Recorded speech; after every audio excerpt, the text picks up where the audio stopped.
Hi, I'm James, and recently I reviewed this Molniya by Tom McCready, and I did criticise it for a lack of maps.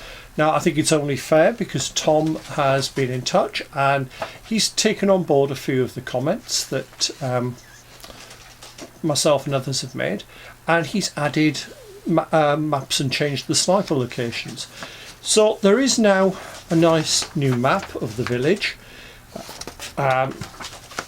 It isn't as I imagined it, so I think it's quite useful to have that. One thing that does seem to be missing is it talks about being able to move between the buildings with relative ease. I think that perhaps needs to be looked at, and I would just extend the trench network between the different buildings, because straight away that makes that achievable. The ring of fortifications, the foxholes and things, yeah, they are good from the cover perspective, but the movement between the buildings, which the book says, or scenario says, is easily achievable, isn't with the sniper.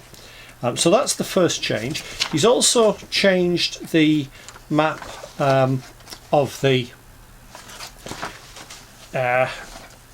area and moved some of the sniper positions closer. I'm still not entirely convinced on the 2K Sightline in Woodland. It is worked out that in Europe that the average visibility is about 400 metres, and I did take a little walk around over the last few days. Well, as I've been going around over the last few days, I've been looking round at what the sight line is, and I think you would struggle with that sort of sight line for most of Europe. But I think I've got a simple solution for that as well, because as I was really looking at it, because I thought it's only fair if I'm going to get a revised version of this, that I look at it and see what the changes are.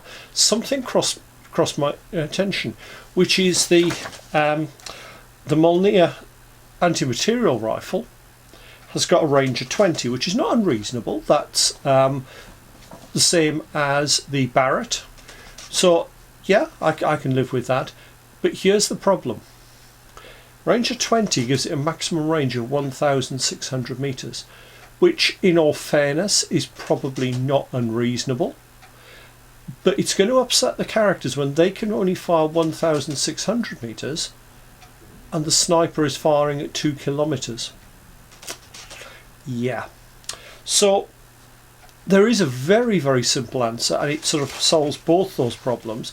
If you change the scale on the hexes from 1 kilometre to 500 metres, keep the snow, well, a bit of snow a bit deeper, and keep the speeds and everything the same, and straight away you've solved it. You've got the fire and now firing at 1,000 metres. It's still long range, but yeah, that can work.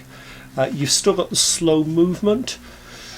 It's still achievable, and firing at that sort of distance, it's going to be very hard for anybody to fire back. And given the fact that the sniper is a very, very skilled operative, he's going to be taking positions, and it does talk about little touches like the snow being packed down so it doesn't fly up. So yeah, I think doing those little changes will solve everything. I've got to be honest, Tom, I'm very impressed that you took the feedback on board. It's horrible when you get negative feedback on something that you've put a lot of time and effort into. I know from personal experience. So, you know, well done, and I look forward to seeing more of your work. Hope that's been useful, and I'll see you soon for another review.